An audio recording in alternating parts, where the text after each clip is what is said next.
I stood in my sewing room, frozen in shock, staring at the torn-up pieces of my daughter Judy's graduation dress.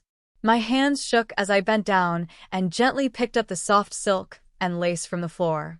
What once had been a beautiful dress was now only scraps. I had spent so many long days and nights working on that dress, and now it was gone, ruined in just a few minutes. The woman who did this had never truly accepted me or my daughter. Her cruel words still echoed in my ears. She doesn't deserve a special day. That was Natalie, my mother-in-law. Her face had been filled with hate for years, and her actions proved that nothing had changed. My Luke deserves better than a stepdaughter who just gets by, she had once said. Even after all this time, she still couldn't see Judy as family. My name is Emily Blunt. I'm 43 years old, and I never thought I'd be dealing with something so hurtful. I'm a professional seamstress, and for the past 7 months, I had been working on Judy's graduation dress. Every little detail, every stitch, every crystal was made with love. I wanted her to feel special on her big day. It was a way of showing how proud I was of her and all she had achieved. The dress had been beautiful, a long A-line gown made of ivory silk, with lace and beads carefully sewn by hand. I had spent weeks making it just right. Judy had tried it on only yesterday. I still remember her face, lighting up with joy. She twirled around in front of the mirror and then hugged me tightly. "Mom, it's perfect. I can't believe you made this for me," she whispered. But now, less than 1 day before her graduation, the dress was destroyed. Natalie had waited until Judy was at her last graduation rehearsal and my husband Luke was at work. She used the spare key, one Luke had asked me to let her keep for emergencies, to sneak into our house. But instead of using it for help, she used it to hurt us. I picked up my phone with shaking hands and called my best friend Danielle. She's also a seamstress and someone I trust deeply. "She did what?" Danielle's voice was filled with shock and anger. "Emily, you need to call the police. This is destruction of property." I sighed. My voice was calm, but inside, I was still heartbroken. "It won't matter," I said. Right now, all I could think about was Judy, how I was going to fix this, and how to make sure she still felt special on her important day. I wasn't going to let Natalie take that away from her. Not now. Not ever. I knew deep down that Luke would never call the police on his mother. "You know how he is with her," I said quietly. It was the truth. My husband, for all his kindness and good qualities, had one big weakness: his mother, Natalie. She had always controlled him in subtle ways. Over the years, she had made him believe that her behavior was normal. Whenever she said something cruel or did something wrong, he would make excuses for her. He just couldn't see her for who she really was. "So, what are you going to do now?" Danielle asked over the phone. "Judy's graduation is tomorrow morning." I looked up at the calendar, hanging on the wall. Next to tomorrow's date, I had written Judy's big day in bright letters, and I had drawn little hearts around it. My daughter had worked so hard. Even though Natalie had constantly criticized and insulted her, Judy never gave up. She deserved a day to feel proud, to feel special. "Do you remember Project Phoenix?" I asked Danielle. A small smile appeared on my face, despite everything. "The backup dress?" Danielle gasped. "You actually made it?" "I did," I said, walking over to my storage closet. I pushed aside the winter coats and pulled out a long garment bag I had hidden behind them. Last year, Natalie had destroyed one of Judy's art projects, something my daughter had worked on for weeks. After that, I had a feeling something like this might happen again. So I quietly began working on a second dress, just in case. Inside the garment bag was a new dress, one I had made in secret. And this one was even more beautiful than the first. While the original had been soft and traditional, this dress was bold and bright. It was made from deep midnight blue silk and covered with tiny crystals that sparkled like stars in the night sky. I had sewn them on during my lunch breaks and late at night after everyone was asleep. I had poured my heart into it, just like the first dress. "Oh, Emily," Danielle said when I sent her a photo. "It's stunning." "What about Natalie?" she added. "She'll be at the graduation." "Let her come," I said firmly. I felt stronger in that moment. It's time she learns she can't hurt us anymore. Judy is stronger than she thinks. And so am I. Just then, I heard the front door open. Judy's voice called out, "Mom, I'm home." "I'm in the sewing room, sweetie," I called back, quickly zipping up the garment bag and setting it aside. I heard her footsteps coming closer. When she walked into the room, she stopped. Her eyes went wide as she looked around at the mess, the pieces of ivory silk on the floor, the broken beads, the torn lace. "Mom," she whispered, her voice trembling. "The dress, what happened?" I crossed the room and pulled her into a hug. "Natalie happened," I said softly. Holding Judy close. I could feel her body tighten when she heard Natalie's name. But I quickly added, "Don't worry, sweetheart. She hasn't won this time." Judy pulled back from the hug and wiped the tears from her eyes. "But graduation is tomorrow," she said, her voice shaky. "Everyone's expecting me to wear that dress. I can't just—" I gently interrupted her by reaching for the hidden garment bag. "Your grandmother has always underestimated us," I said, slowly unzipping the bag. "Maybe it's time we show her just what we can do." As I opened the bag and revealed the midnight blue dress, Judy's eyes widened. Her gasp turned into a joyful laugh. "Mom," she whispered, stepping forward to touch the dress. Her fingers gently brushed the sparkling crystals on the bodice. "Did you really make this too?" "I did," I said, smiling warmly as I watched her eyes light up. "Because you deserve more than just a special day. You deserve an unforgettable one."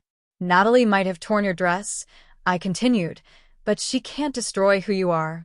She can't take away your strength, your hard work, or everything you've achieved." Just then, the front door opened. Luke was home from work. Soon, I'd have to tell him what happened.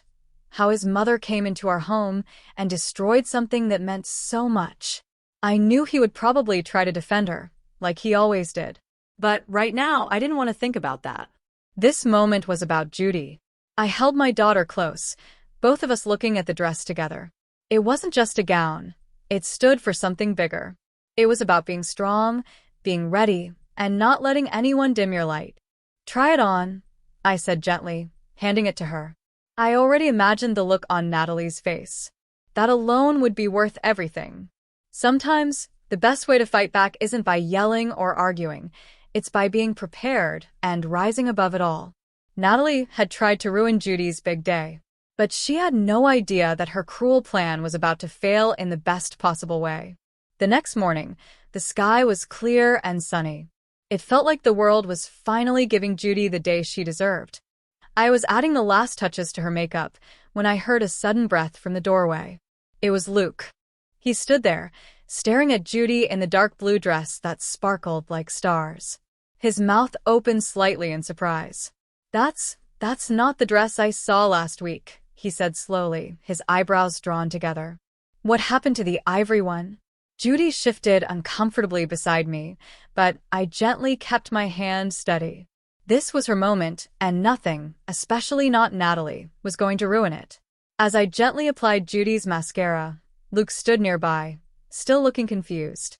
He finally asked, "What happened to the dress?" Without raising my voice, I answered calmly, "Why don't you ask your mother? She used the emergency key yesterday when we weren't home." Luke's face turned pale. "My mom wouldn't, she couldn't have done that." "If you don't believe me," I said, finishing Judy's makeup, "the pieces of the dress are still in the sewing room. You can go look. Every bead, every bit of silk, everything I spent 7 months working on was destroyed in just minutes." "There must be some mistake," Luke began, trying to defend her as always. But this time Judy spoke up. "No, Dad." No more excuses. She stood up from the chair, and the midnight blue dress flowed around her like water under the stars. She looked strong and calm as she continued. "Grandma Natalie has been trying to ruin every special moment in my life since I was 7, Judy said firmly. "Remember the art project she accidentally spilled coffee on?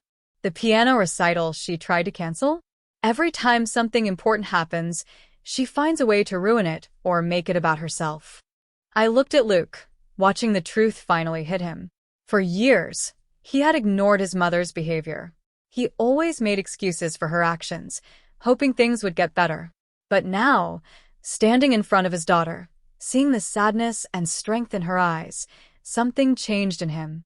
"I'll talk to her," he said quietly, his voice weak. "No," I said, gently placing Judy's graduation cap and tassel in her hands. "Not today. Today isn't about Natalie. It's about Judy. She's graduating with honors. She's giving the opening speech. And nothing, not even your mother, is going to take that away from her." On the drive to the school, the car was quiet. I could tell Luke was deep in thought. He kept looking at Judy through the rearview mirror, maybe realizing for the first time how much his daughter had gone through without ever complaining. When we got to the auditorium, we were early. Judy needed to meet the other students who were speaking at the ceremony. As she walked away, her dress caught the light, and people turned to admire her. Near the entrance, I saw Natalie and her husband Lucas. Natalie's eyes locked on Judy, and her face twisted with anger. "What is she wearing?" she hissed, grabbing Luke's arm. "That's not the dress you showed me last week." I smiled, keeping my voice pleasant but loud enough for the nearby parents to hear. "No, it's not. That dress had an unfortunate accident yesterday when someone broke into our house and destroyed it." I paused, then added, "Luckily, we were prepared." "I always have a backup plan," I said calmly, but loud enough for others to hear. Natalie's face turned bright red. Around us, several parents had started to whisper and glance in our direction. Even Lucas, her husband, who usually acted like he didn't notice her behavior, looked confused. "What do you mean someone broke in?" he asked, clearly puzzled. "Oh, it wasn't really a break-in," I replied sweetly, keeping my eyes on Natalie. "They used a key, an emergency key, one that only family members have access to." I paused, then added, "Isn't that right, Natalie?" Before she could answer, the school principal stepped up to the microphone and announced it was time for everyone to take their seats. We moved into the auditorium with the rest of the crowd. As we walked, I could hear Natalie whispering angrily to Luke, probably trying to make up another excuse, another lie to cover what she had done. But then everything changed. Judy walked out onto the stage, standing tall and proud in her stunning midnight blue dress that sparkled under the lights.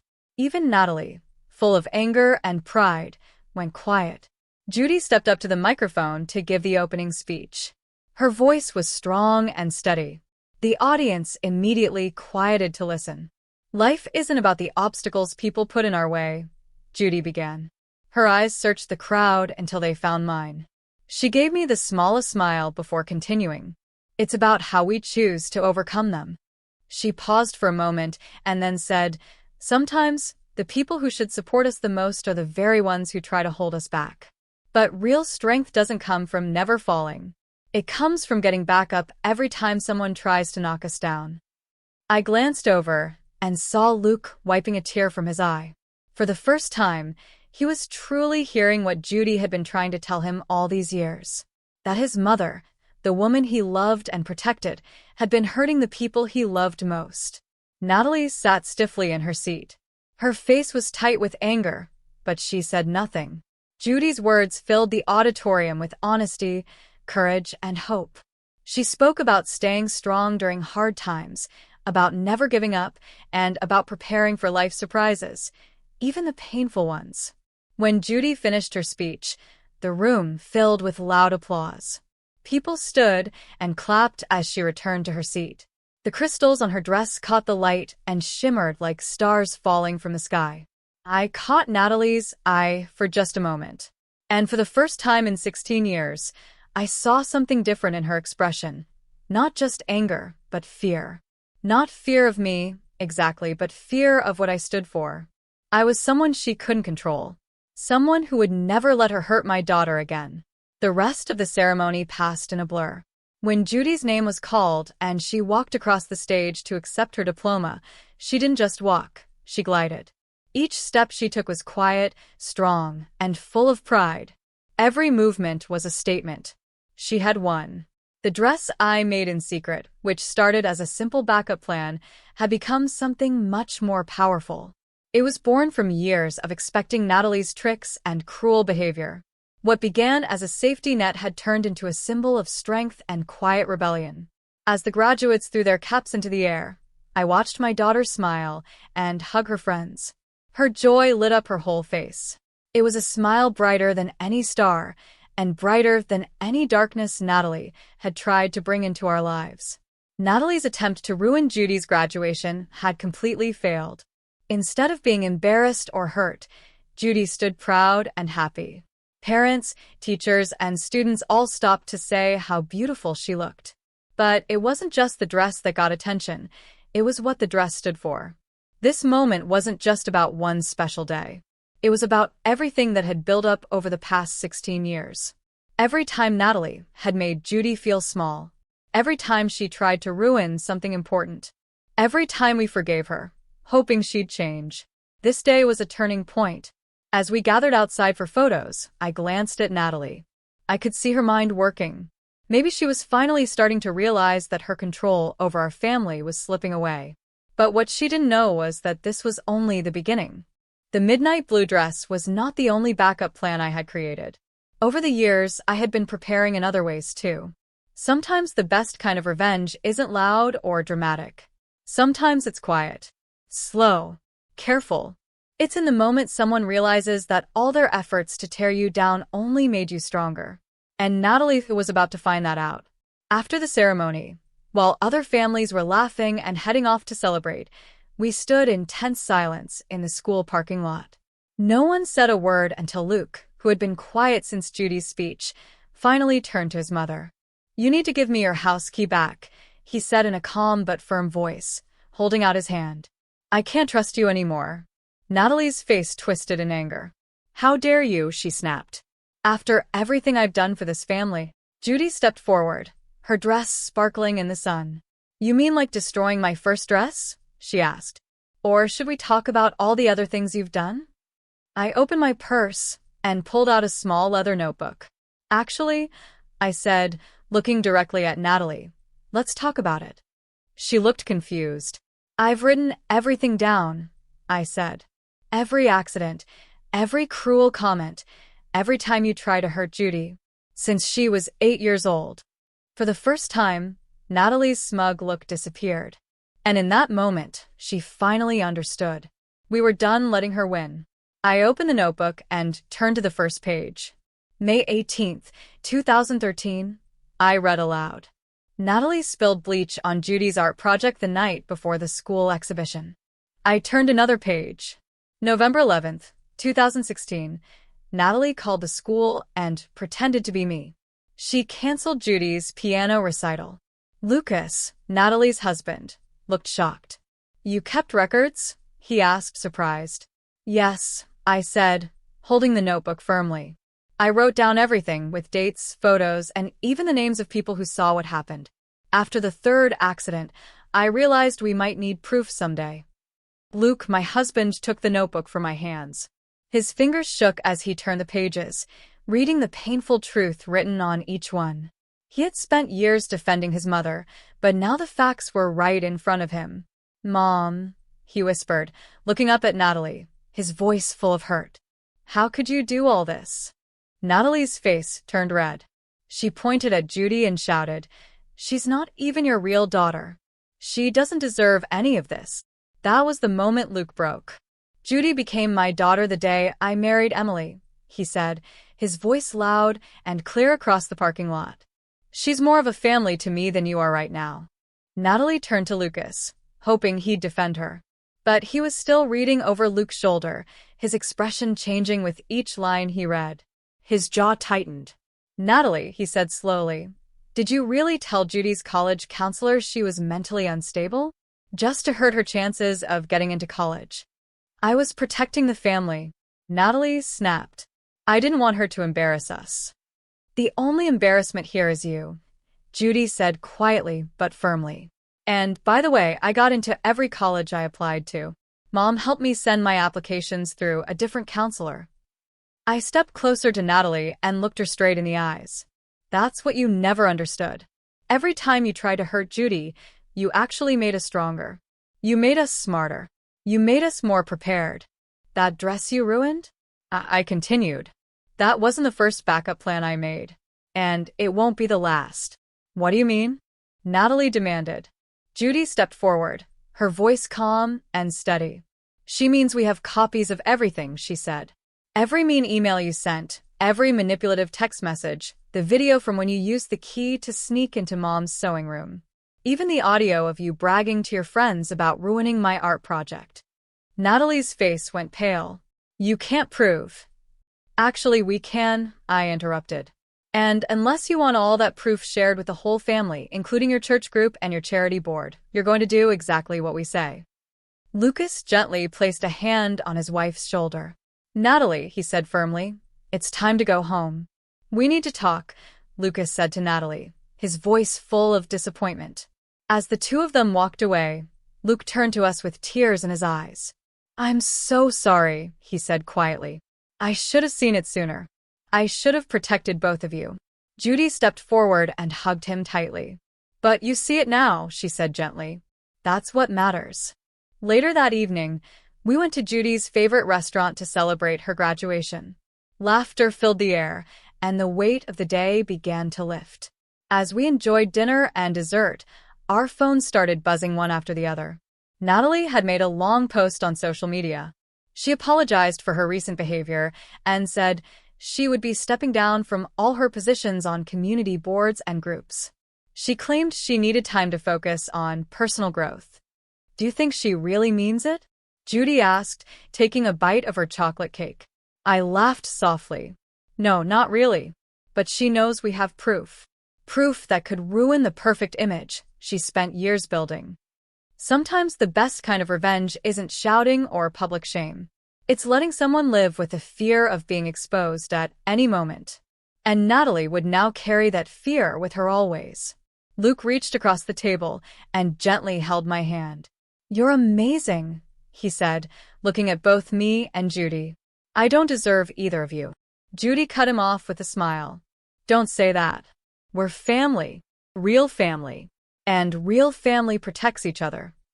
On the drive home, Judy still wore her stunning midnight blue dress. She looked so happy, so full of pride. As I watched her through the rearview mirror, I thought about all the years that led to this moment. All the careful planning, all the records I had kept, all the backup plans I had made, just in case Natalie tried to hurt us again. Natalie had tried to tear us apart. But instead, she made us stronger. Judy had learned to rise above cruelty with grace and preparation. She had learned to fight back with calm strength, not anger. Now, the beautiful dress hung in Judy's room. It was more than just fabric and beads. It was a symbol, a reminder that when someone tries to destroy something beautiful, the best answer is to create something even more amazing. And as for Natalie, she learned something important too. Never underestimate a mother's love for her child. And never underestimate a seamstress's skill in sewing both dresses and plans. The next morning, we received a message from Lucas. He had found a hidden box in Natalie's closet. Inside were items she had taken or ruined over the years, kept like trophies. He told us he was filing for divorce. Sometimes justice comes in ways you don't expect. And sometimes the best revenge is simply being ready, no matter what life, or a spiteful mother-in-law, throws at you.